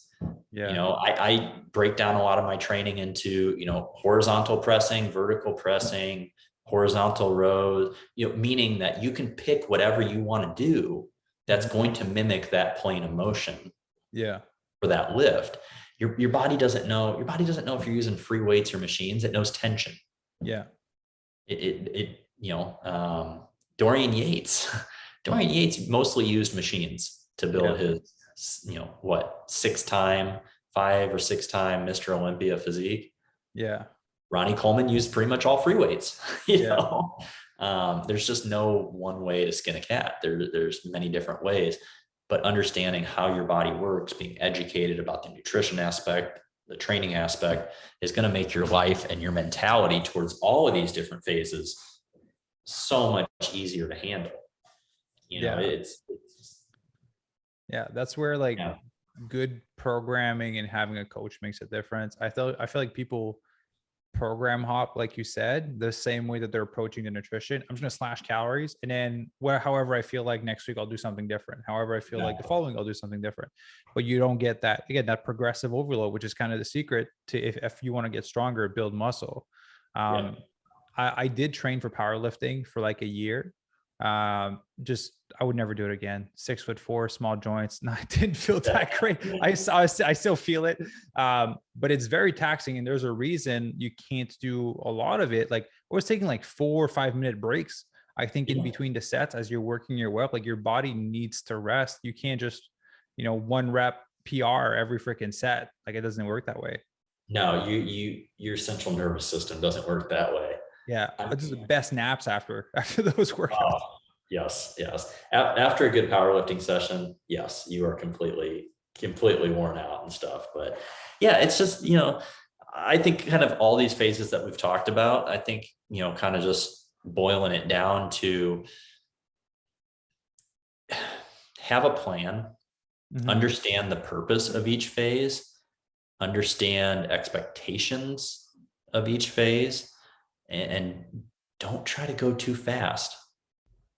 Try to go too fast in any of the phases. I mean, minus maintenance, can't really go fast in maintenance, but you know what I mean? Like you try to get too far ahead of yourself, and you try to do it on your own when you know that you're not good at being objective. Yeah. Then you're gonna dig yourself a hole, and you're gonna find yourself each year or 5 years or 10 years down the road, just continuously in this vicious circle of never really achieving what you want to achieve. Anything great takes time. I like to say all the time, I'll talk to people about, a lot of people didn't like high school. Yeah. Right. They had a horrible experience in high school, whatever, but they loved college. Right. But you can't just jump from middle school to college. You have to go through those hard times. Yeah. It's the same thing with any phase. Listen, as excited as you are maybe about a fat loss phase, or as excited you are about a muscle building phase or whatever, there are going to be times when you wish you were not going through that phase. Yeah, for sure. That doesn't make you strange. That makes you human. Yeah. Right. So learning, how to fight through those challenges, and learning how to, embrace each difficulty you face in whatever phase you're in, is just going to make you mentally stronger. And that should be as much of a goal as whatever physical transformation you're trying to get to. Yeah. If you're not getting stronger up here, and you're not changing your lifestyle habits and all that stuff, to me, what good is the goal? Yeah, absolutely. And because goals come and go. Yeah. They're fleeting. Some of them, and I can share this now, but when you do your initial fat loss phase, because you're uncomfortable in your body, you're not quite satisfied with like who you are and how everything looks. Once you go through that initial transformation, you do the work, and then you're like, for your physique, you just, not that you don't care, but you're just like, I'm good regardless if I'm a little bit leaner, if I have a bit more body fat. It's a really powerful and fun place to be in, of like, what do I want to do next? Like this cut, I didn't have to do it. I was like, I'll just do it so I can document it, just for the fun of it. Yeah. And now we're reverse dieting. And after that, I'm just like, what will be fun to do next? I'm going to do a muscle building phase. Like I haven't done those in a while, right? It's just a place of you're fun. Able to do that because you got yourself to a healthy place.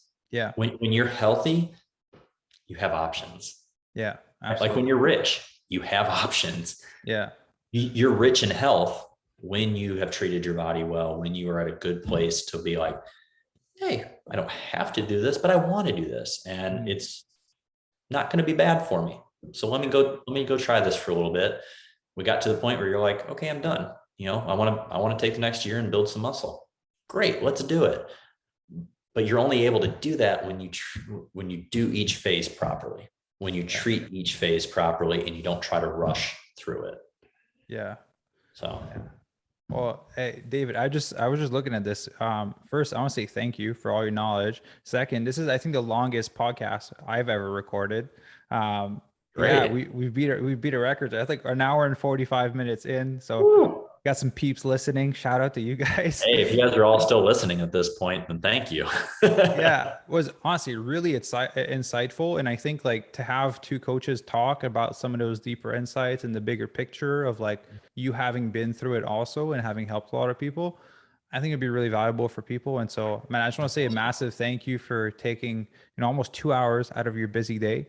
I appreciate it. Any last words that you want to share with the audience? Yeah, I mean, we touched on it earlier. I mean, your kind of whole world is different than mine in terms of the vegan, and I'm not, but it still applies. Everything we've talked about applies to anybody. I've worked with vegans, I've worked with people who've done keto, I've worked with, every type of person that you can think of, and the concepts and the principles are still the same everywhere. Yeah. So we're not as far off different groups as people think and everything like that. So I really hope that people, understand that and realize that, the people that I mostly deal with and everything like that are the same as the people that are listening to your podcast, and the same things apply. And I think hearing it from two different perspectives was great. The other thing is, give yourself enough time in each phase. I know I've said it multiple times, don't rush. It's not going to matter. You said it just a few minutes ago, during this last cut, you're like, if it takes me a few more weeks, it takes me a few more weeks to get there. Right. At the end of the day, if you can get to your goal and you're going to be in a place where you can sustain it and you feel good and healthy, you're not going to look back and say, oh man, I wish that would have taken 4 less weeks or 5 less weeks or something like that. Yeah, you don't care. When you treat your body with respect, it will respect you back. Mm-hmm. Yeah. Oh, beautiful. Well, David, thank you very much for jumping on the show. And just for everyone who wants more information on David, I'll link everything down below, like your Instagram, your podcast, everything you have down there, so everyone can go and check him out. I'm sure he's open to getting questions. I'm sure you reach out to him on Instagram. 100%. Yeah. Just feel free. And, I hope you guys enjoy this. And, we both want you guys to get this shared to as many people as possible, because the things that we're talking about in here, I think we both feel need to get talked about a lot more. So hopefully it helps a couple of people out there. Absolutely. This was definitely the non-sexy stuff, but the real stuff that needed to be talked about. This is not like 6-pack shiny marketing. This is the real deal. No, that's not this, but I think this will definitely help people. And I just want to thank you so much for having me back on. And, I love the fact that we can collaborate like this. So. Yeah, absolutely. Well, thank you, man. For everyone, thank you very much for listening. If you enjoyed the podcast episode, just rate it. I think it's 5-star on podcast. And if you're watching on YouTube, let us know if you have any questions in the comment section. And we'll see you guys in the next episode.